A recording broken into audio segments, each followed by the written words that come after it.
श्री राधे राधे। भक्तों, श्रीमद् भगवद गीता भाव मंथन कार्यक्रम प्रारंभ किया जा रहा है।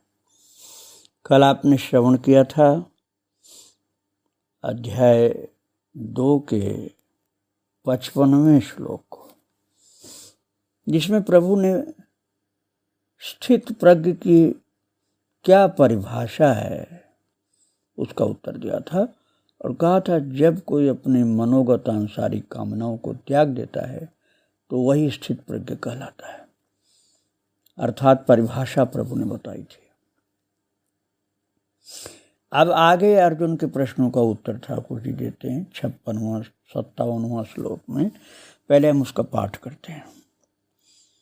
दुःखेष्वनुद्विग्न मनाः सुखेषु विगतस्पृहः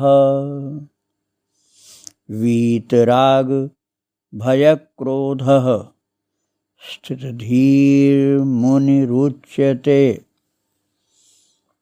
दुःखेष्वनुद्विग्नमनः सुखेषु विगतस्पृहः वीतराग भयक्रोधः स्थितधीर्मुनिरुच्यते। यः सर्वत्र नभिस्नेहस् तत्तत्प्राप्य शुभाशुभं नाभिनन्दति न द्वेष्टि तस्य प्रज्ञा प्रतिष्ठिता। यः सर्वत्र नभिस्नेहस् तत्तत्प्राप्य शुभाशुभं नाभिनन्दति न द्वेष्टि तस्य प्रज्ञा प्रतिष्ठिता। भक्तों, इस प्रकार हम 2 श्लोक का पाठ कर लिए, 56 और 57 का। अब इनके शब्दार्थ पर थोड़ा विचार करते हुए फिर व्याख्या में चलेंगे आपको लेकर। प्रभु कह रहे हैं 56वें श्लोक में, दुखे स्वनुद्विग्न मना, अर्थात दुखों की प्राप्ति होने पर जिसके मन में उद्वेग नहीं होता, और सुखे सुविगतस्पृह, अर्थात सुखों की प्राप्ति में जो सर्वथा निष्प्रिय है। हाँ, शब्द तो छोटे हैं लेकिन बहुत गंभीर है। अर्थ पर विचार करिए आप तो। और जिसके राग भय और क्रोध नष्ट हो गए हैं, वीतराग भय क्रोध, ऐसा मुनि अर्थात मननशील संत भक्त स्थिर बुद्धि कहा जाता है। स्थित धीर मुनिरुच्यते, ये 56वें में था। और 57वें में है, यह सर्वत्र नभिस्नेहस् तत्तत् प्राप्य शुभाशुभम। जो पुरुष सर्वत्र स्नेह रहित हुआ उस शुभ या अशुभ वस्तु को प्राप्त होकर न प्रसन्न होता है और न द्वेष करता है। वैराग्य की स्थिति है भक्तों। स्नेह नहीं रहना अर्थात भगवान से प्रेम न होना, ऐसा मत समझ लेना आप। संसार की बात है, संसार से आकृष्ट नहीं होता। जो पुरुष सर्वत्र स्नेह रहित हुआ उस शुभ या अशुभ वस्तु को प्राप्त होकर न प्रसन्न होता है और न द्वेष करता है, उसकी बुद्धि स्थिर है। इस संसार के लिए भक्तों, संसार में न द्वेष करता है और न प्रसन्न होता है। शुभ अशुभ वस्तु पाकर उसकी बुद्धि स्थिर है। तो ये शब्दार्थ के अनुसार मैंने आपको श्लोक का भाव बताया। अब भाव की व्याख्या में चलते हैं। बात ये भक्तों की 54वें श्लोक में अर्जुन ने प्रश्न किया था, स्थित प्रज्ञ से क्या भाषा समाधिस्थ स्थिति किम प्रभाषेत किम आसीत व्रजेत किम। तो प्रथम प्रश्न था स्थित प्रज्ञ से का भाषा, अर्थात क्या परिभाषा है स्थित प्रज्ञ की। उसका उत्तर भगवान ने श्लोक संख्या 55 में दे दिया, जो मैं कल आपको सुना चुका हूँ। किंतु दूसरा प्रश्न था स्थित धी किम प्रभाषेत, अर्थात स्थित प्रज्ञ कैसे बोलता है। उसका उत्तर भगवान 2 श्लोकों में 56 में और 57 में दे रहे हैं। स्थित प्रज्ञ कैसे बोलता है। यहाँ बोली कोई साधारण चीज़ नहीं होती। बोली से मिठास झरता है, प्रेम झरता है और बोली से जहर भी उगलता है और बड़े बड़े भयंकर उपद्रव, लड़ाई झगड़े हो जाते हैं। बोली से ही प्रेम ऐसा फैलता है कि सब अशांतियां मिट जाती हैं। तो स्थित धी किम प्रभाषेत, अर्थात स्थित प्रज्ञ कैसे बोलता है, इसका उत्तर भगवान 2 श्लोकों में दे रहे हैं, 56 और 57। इससे लगता है जैसे भगवान ने संकेत दिया है, अपने लक्षणों को अपने अंदर संभाल करके रखो और बोलने में 2 गुना संयम बरतो। प्रभु एक श्लोक में नहीं बता रहे हैं कैसे बोलता है। किम प्रभाषेत अर्थात कैसे बोलता है। और इस बात को तो पहले बताया था कि परिभाषा क्या हो, तो 1 श्लोक में बता दिया कि जब सब कामनाओं से मुक्त हो गया तो स्थित प्रज्ञ। और लेकिन बोलता कैसे, इस बात को भगवान 1 श्लोक में नहीं 2 श्लोक में बता रहे हैं। तो ऐसा लगता है जैसे ठाकुर जी कह रहे हैं कि परिभाषा तो संभाल के रखो, लेकिन बोलने में उससे ज़्यादा संभालना पड़ेगा, दुगना संयम बरतना पड़ेगा। 1 श्लोक में परिभाषा हो गई, 2 श्लोक में बोलने के संभाल बताई गई। और दोनों श्लोक बड़े गंभीर हैं। स्थित प्रज्ञ कैसे बोलता है, इसका बड़ा गंभीर उत्तर भगवान ने दिया है, और दूसरा कोई उत्तर ऐसा दे भी नहीं सकता है प्रभु के अलावा। भगवान कहते हैं बोलने की बात जो है कि कैसे बोलता है, कहते हैं दुखेषु दुखेषु अनुद्विग्न मनाः, दुख में मन उद्विग्न न हो, अर्थात व्याकुल न हो। हाँ, बहुत संभालने की बात है। दुख जब आता है ना तो व्यक्ति उद्विग्न हो जाता है।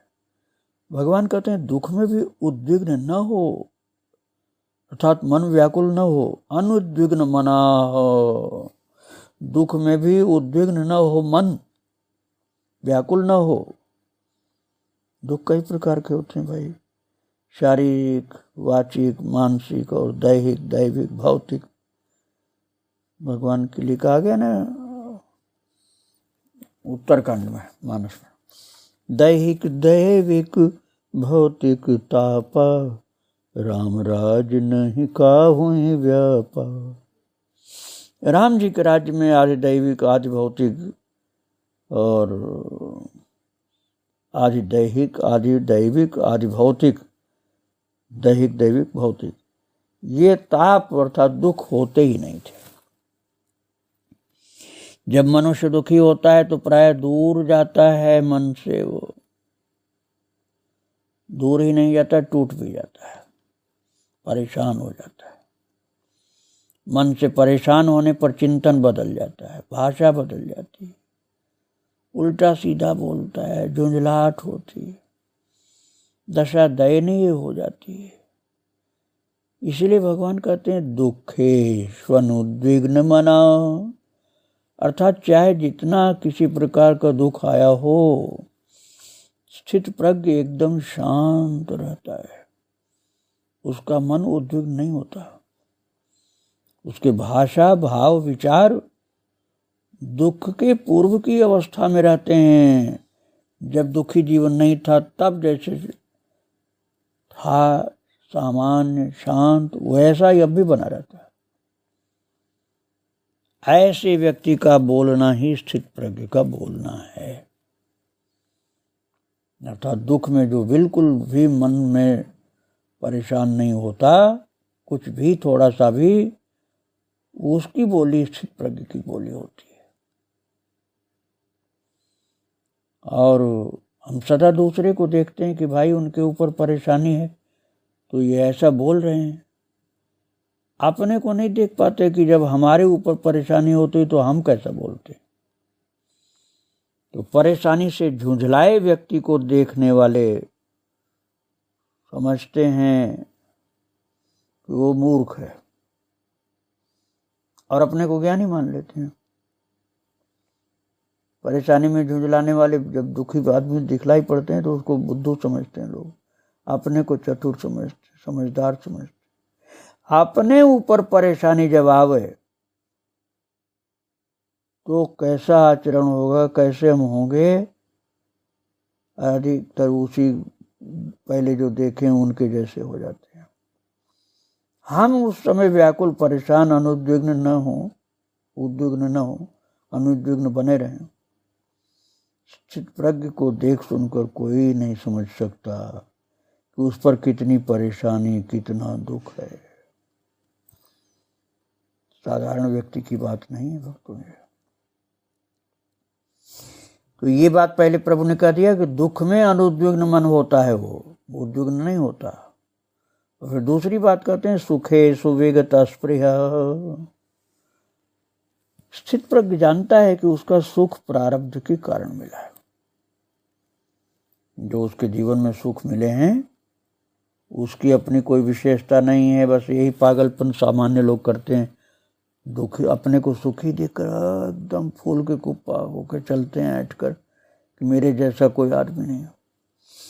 और स्थित प्रज्ञ जानता है कि उसको सुख प्रारब्ध के कारण मिला है, उसकी खासियत नहीं है। प्रारब्ध ने उसको सुख दिया है जिसमें वो भटकने को, अटकने को तैयार हो गया है। वो इस सुख की लालसा से मुक्त रहता है। उसको मालूम है कि ये प्रारब्ध का खेल है, इसका उल्टा भी हो सकता है समय बीतते ही। तो जो सुख मिलने पर फूला नहीं समाता, बहुत हर्षित होता है, उसकी वाणी स्पृहा युक्त, लालसा युक्त होती है। और स्थित प्रज्ञ को सुख की लालसा तो होती नहीं, इसलिए सुख मिलने पर उसकी मानसिक स्थिति में कोई बदलाव नहीं आता। और उसकी भाषा से नहीं जान पाएगा कोई कि इसको अभी अभी कितना सुख मिला है, बड़ा भारी उसको लाभ मिला है, तब भी वो शांत रहता है, और हानि हुई है तब भी शांत रहता है। ये विशेषता है भक्तों। दुखे स्वनुद्विग्ना सुखे सुवेगता स्पृहा। तो बहुत मार्मिक गंभीर बात प्रभु बता रहे हैं कि स्थित प्रज्ञ कामना से हीन होता है, दुख में घबराता नहीं है, सुख में उसकी लालच नहीं करता है। तो अर्जुन ने पूछा था ना कि कैसे बोलता है, तो जैसे ये बोलता है दुख में न घबराने वाला और सुख में लालच न करने वाला, वही स्थित प्रज्ञ की भाषा है, अर्थात बोलना है उसका। स्थित प्रज्ञ कैसे बोलता है? वो स्थिति जिसकी दिखलाई पड़ जाए, समझ में आ जाए, तो उसका बोलना भी समझ में आ जाता है। आगे हम और विचार करेंगे इस पर, और भाव मंथन किया जाएगा, कैसे बोलता है, कैसे बैठता है, कैसे चलता है। आज हम परम कृपाल प्रभु और उनके भक्तराज अर्जुन को प्रणाम करके यहीं विराम में रहे। आगे फिर चर्चा जारी रहेगी। वृंदावन विहारी लाल की जय, राधा रानी की जय। श्री राधे राधे, जय श्री राधे।